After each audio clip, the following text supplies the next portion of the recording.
মহারাজ, মহারাজ! কি তুমি তুমি ওখানে উঠছো কেন? একটা আরশোলা মহারাজ, ছোট্ট একটা আরশোলা। এটাই এই যন্ত্রের মাথায় আঠা দিয়ে আটকানো ছিল। তুমি যে বললে এক ভিন দেশের বিরাট প্রাণী। বুঝলেন মহারাজ, এ সবই হচ্ছে এই ব্যাটার কারসাজ। মানে মানে এই দেখুন, সেই পাথরের খরগোশ। এই ব্যাটা এই পাথরের খরগোশ পাল্টিয়েই আপনাকে এই জ্যান্ত খরগোশ দিয়েছে। সে কি? আমি তো কিছুই বুঝতে পারিনি। হ্যাঁ মহারাজ, ব্যাটা রকম সকম দেখে প্রথম থেকেই আমার কেমন যেন সন্দেহ হয়েছিল। তাই আমি একদিন ওর ঘরে গিয়ে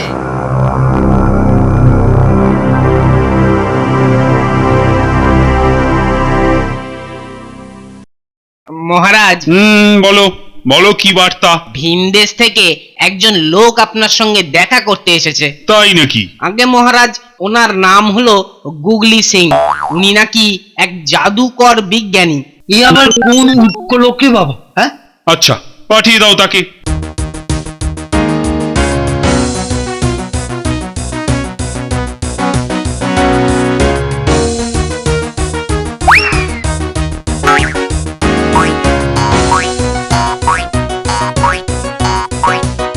মহারাজের পায়ে শত কোটি প্রণাম। ঠিক আছে ঠিক আছে, তা হঠাৎ এখানে কি মনে করে আসা? অনেকদিন ধরেই আপনার প্রশংসা শুনছি লোকমুখে, তাই ভাবলাম সচক্ষে গিয়ে দেখে আসি। এইবার অনুমতি দিলে কদিন থেকেও যেতে পারি। তা থাকুন না, কিন্তু আপনি করেন কি? জাদুবিদ্যার চর্চা করি মহারাজ। হ্যাঁ, যা ইচ্ছে তাই করতে পারি। ও মা, এ বলে কি? জাদু বিজ্ঞান? তা বেশ বেশ, কিন্তু আপনি চোখে অমন ঠুলিয়ে এঁটেছেন কেন? এইখানে তো কিছু নেই তাই, তবে শত সহস্র চোখ রয়েছে আমার মাথায়।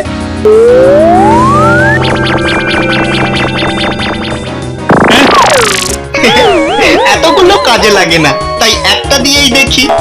ভালো করি না বল? সে কি? আগে এই দিয়ে দেখেই বলে দিতে পারি। এ হলো গিয়ে আপনার সভা কবি। হ্যাঁ, একদম ঠিক বলেছি। কি মিষ্টি রে বাবা।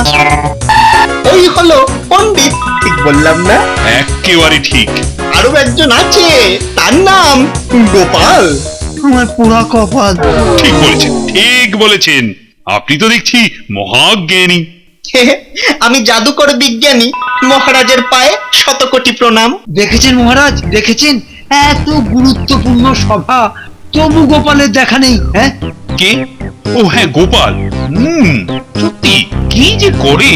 একটু দেরি হলো মহারাজ। আসলে এই তার জুতো সারিয়ে যেতে না যেতেই আরেকটা জুতো গেল, তাই একটু দেরি হয়ে গেল মহারাজ। কারো কারো তিনটে হাত মহারাজ, ডান হাত, বাঁ হাত আর অজু হাত।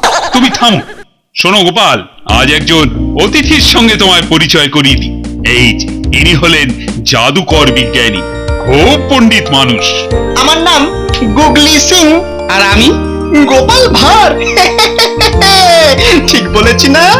গুগলি মশাই, আমাদের কিছু জাদুর নমুনা দেখাবেন নাকি? মহারাজ, এ জাদু জাদু নয়, ভগবানের লীলা। তপস্যা করে তবেই শিখেছি। নিশ্চয়ই দেখাবো নমুনা। মহারাজ, আমাকে একটা স্বর্ণ মুদ্রা দিন, করে দেব 1 থেকে 3। তাই নাকি? দাও মন্ত্রী, দাও একটা স্বর্ণ মুদ্রা দাও দেখি।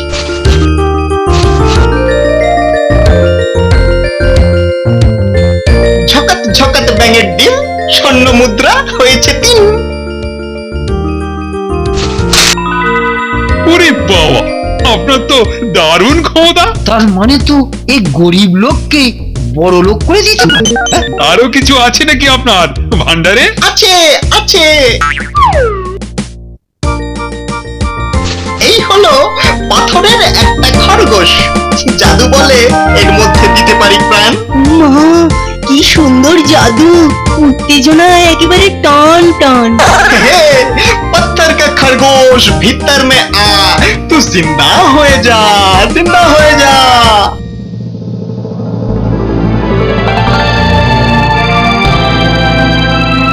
আশ্চর্য, অতুলনীয়, অভাবনীয়, দারুণ দারুণ।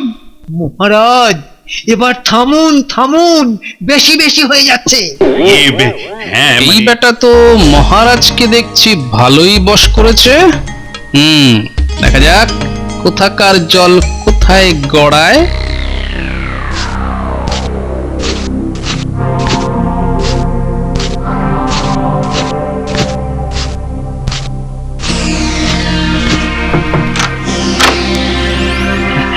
এই আপনার সঙ্গে একটু আলাপ করতে এলাম। ব্যস্ত নাকি? না না, আসুন আসুন মন্ত্রী মশাই।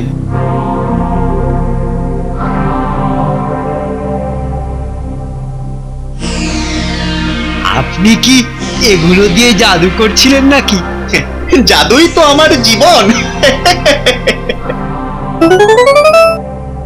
আচ্ছা, এই জাদু শিখলে কি দুষ্টু লোককে জব্দ করা যায়? হ্যাঁ যাই বই কি, কেন আপনি শিখতে চান? হ্যাঁ, তা আমি পারবো। নিশ্চয়ই পারবেন, কিন্তু তার বদলে যে আমায় কিছু গুরু দক্ষিণা দিতে হবে। গুরু দক্ষিণা দেব দেব। তাহলে চলুন, আমাকে রাজপ্রাসাদের কয়েকটা জায়গা একটু দেখিয়ে দিন। বেশ কিছুদিন যখন থাকতেই হবে, সব চিনে টিনে নি, কি বলেন? ও, এই ব্যাপার। নিশ্চয় নিশ্চয়, চলুন। তাহলে একটু দাঁড়ান, আমি তৈরি হয়ে আসছি। এইবার জাদুর ডান্ডায় আমি গোপালকে একেবারে ঠান্ডা করে দেব।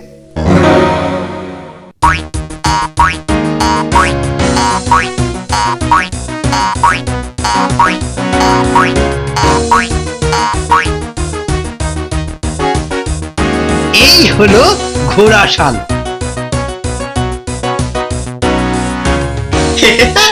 এ তো দেখছি একেবারে শুকনো ঘোড়া। বাপের জন্মে তো যুদ্ধ করেছে বলে মনেই হয় না। আসলে আমাদের শান্তি রাজ্যে তো আর যুদ্ধ বিগ্রহ নেই, তাই শুকিয়ে গেছে। চলুন।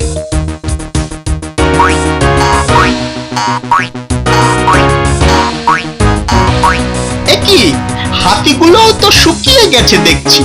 কারণ ওই একই। ধুস, তোমাদের কি কোনো ঘরেই কিছু নেই দেখবার মতো? কেন থাকবে না? আছে আছে, আসুন দেখাচ্ছি।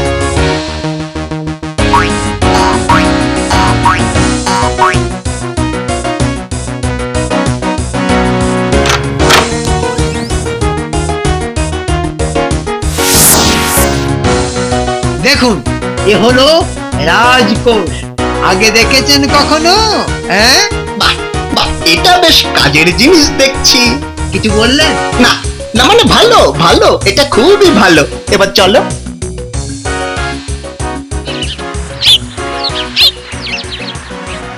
আরে কবি মশাই, ওটা কি করছেন? দেখুন না দেখুন, ভিন দেশের জিনিস এটা। চোখে দিলে কি সুন্দর সব দেখা যাচ্ছে বাবা। তাই নাকি? দেখি দেখি। রে বাবা, এই যে জব্বর জিনিস।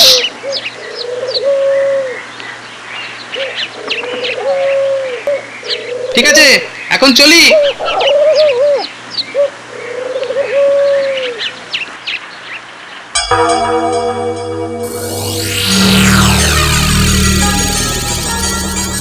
তো কি, এ আবার চুপি চুপি কথা বলে কেন? গন্ডগোল আছে মনে হচ্ছে। ব্যাপারটা জানতে হবে।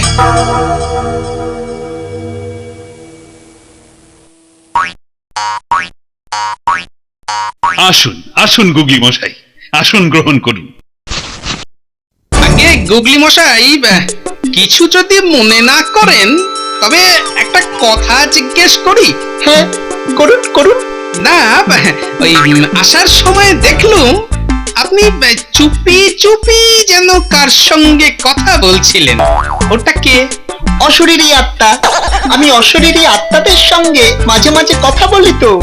অশরীরী আত্মা? বাবা, জ্যান্ত লোকটাকে ভূত বানিয়ে দিল। গোপালের কি তাতে কোনো সমস্যা আছে নাকি? জিজ্ঞাসা করুন মহারাজ। উনি বলবেন কেন, আমি বলছি। এই রাজ্যেই তো ঘনিয়ে আসছে ঘোর সমস্যা। আমি গুনে দেখেছি। সমস্যা? হ্যাঁ মহারাজ, ঘোর সমস্যার থেকে নিস্তার পাওয়া খুবই কঠিন। এ কি বলছেন আপনি? আপনি শিগগির কিছু একটা করুন। অবশ্যই করব। শুধু একটা যন্তর, একটা মন্তর লাগালেই সবকিছু জলের মতো হয়ে যাবে পরিষ্কার। লাগান, আমি অনুমতি দিলাম, তাড়াতাড়ি লাগান।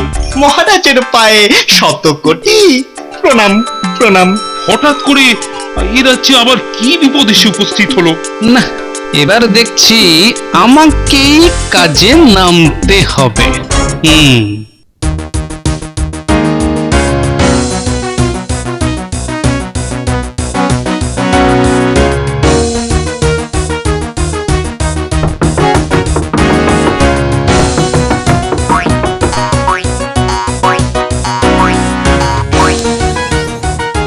আগে আপনার সঙ্গে একটু ওই একান্তে আলাপ করতে এলুম।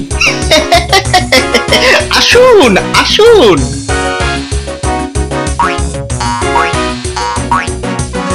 আপনার জাদুর খ্যাতি তো দিক বিদিকে ছড়িয়ে পড়েছে।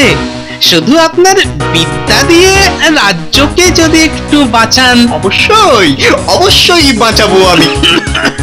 এই এই এত কাশি কেন? এই, দাঁড়ান দাঁড়ান, জল আনছি। যাক, বেটাকে বোকা বানানো গেছে। এবার আমি একটা জাদু সেরে ফেলি।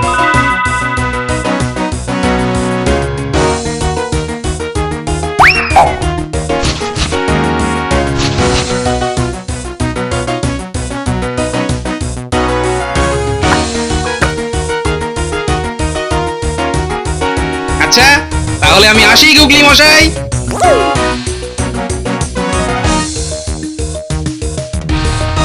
বেটার আসা যাওয়ার কারণটা তো ঠিক বুঝলাম না।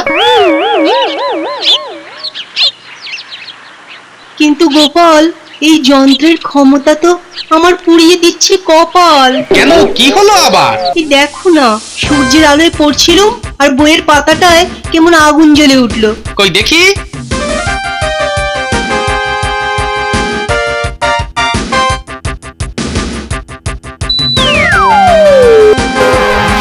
তাই তো।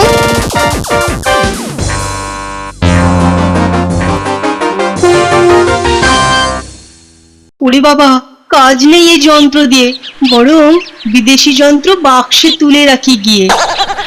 চিন্তা করবেন না, চিন্তা করবেন না, চলুন বরং রাজসভায় যাওয়া যাক।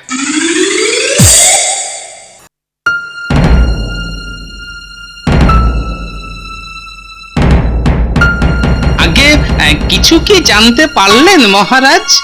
এ রাজ্যের ঠিক কি ঘোর বিপদ আসতে চলেছে? না গোপাল, গুগলি মশাই তো এখনো পরিষ্কার করে জানালেন না কিছু। বড় চিন্তা হচ্ছে যে আমার। শিগগিরই আসুন মহারাজ।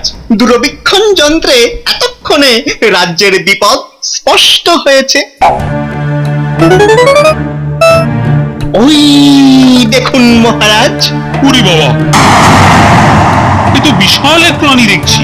হ্যাঁ মহারাজ, ওই ভিনদেশী প্রাণীটাই আপনার গোটা রাজ্য, এমনকি সমস্ত পৃথিবীটাকে হালুম গ্রাস করে নেবে। বটে, অদ্ভুত প্রাণী। ব্যাপারটা একটু তলিয়ে দেখি তো।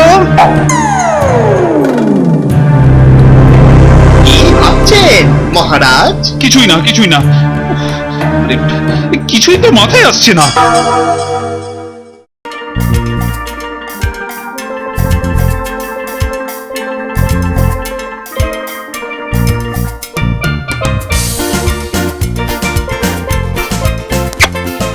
মহারাজ, মহারাজ, এ কি তুমি তুমি ওখানে উঠছো কেন? একটা আরশোলা মহারাজ, ছোট্ট একটা আরশোলা। এটাই এই যন্ত্রের মাথায় আঠা দিয়ে আটকানো ছিল। তুমি যে বললে এক ভিন দেশের বিরাট প্রাণী। বুঝলেন মহারাজ, এ সবই হচ্ছে এই ব্যাটার কারসাজ। মানে মানে এই দেখুন, সেই পাথরের খরগোশ। এই ব্যাটা এই পাথরের খরগোশ পাল্টিয়েই আপনাকে এই জ্যান্ত খরগোশ দিয়েছে।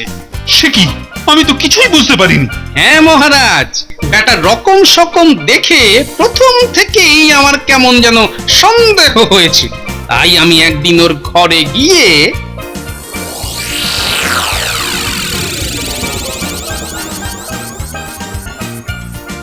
বেটা চোর, তার মানে তুমি এতদিন ধরে আমাদের ঠকিয়েছো। না মানে মহারাজ মহারাজ সর্বনাশ হয়ে গেছে মহারাজ, জলদস্যুরা আমাদের রাজ্য আক্রমণ করতে আসছে। সে কি? মন্ত্রী, এখনই সেনাবাহিনী প্রস্তুত করো। সেনাবাহিনী কোথায়? সব তো মাঠে চাষ করছে, যুদ্ধ ভুলে গেছে। ঘোড়াগুলো সব শুকিয়ে গেছে মহারাজ, ছুটতেই পারবে না। মহারাজ একটা সুযোগ দিন, এবারে সত্যি করব আমি রাজ্যের রক্ষা। আমি নই ততটাহীন, তার জন্য আমার শুধু একটি নৌকা চাই মহারাজ। তোমাকে আর বিশ্বাস করে। ওকে যেতে দিন মহারাজ। হ্যাঁ, বলো কি? গোপাল পাগল হয়ে গেছে। আমি ঠিকই বলছি। আচ্ছা, তবে তাই হোক। গোপাল, এই বিপদ থেকে রক্ষা পেতে তুমি কিছু করো। সেটা করব বলেই তো ওকে যেতে দিলাম। মানে? আগে দেখি বেটা জলদস্যুর চর কিনা।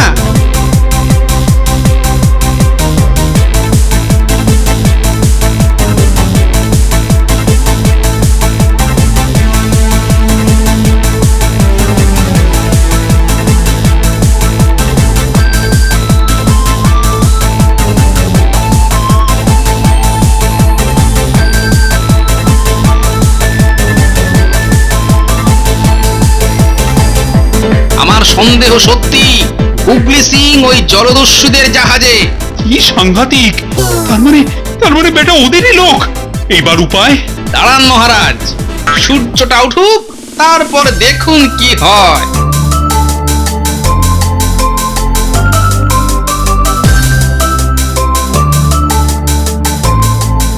ওই দেখুন মহারাজ, সূর্যদেব উঠেছেন।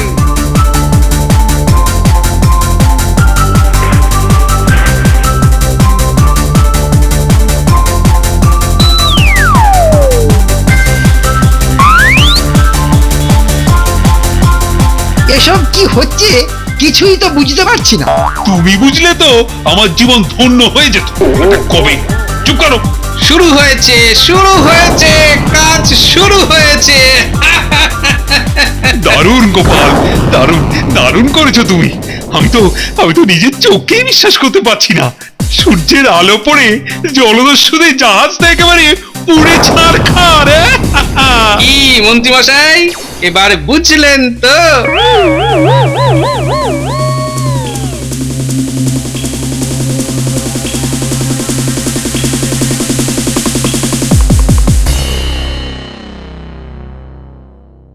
কিন্তু গোপাল, তোমার মাথায় এই বুদ্ধিটা এলো কি করে? মহারাজ, কিছুটা বিজ্ঞানীর শিক্ষা আর বাকিটা সভাকবির দয়া। মানে? কবির ওই আতশ কাঁচ দিয়েই বইয়ের পাতায় আগুন লেগেছিল, তাই আমি ভাবলাম তাহলে জাহাজেই বা আগুন লাগবে না কেন। আর আয়না দিয়ে আলোকে প্রতিফলিত করা বিজ্ঞানী দেখিয়েছিল। ধন্য গোপাল, ধন্য তুমি। তোমার বুদ্ধির তুলনা নেই। বিজ্ঞানী তীর্থ থেকে ফিরলে তোমাকে পুরস্কার দেব, কেমন? বুদ্ধি যার বল তার।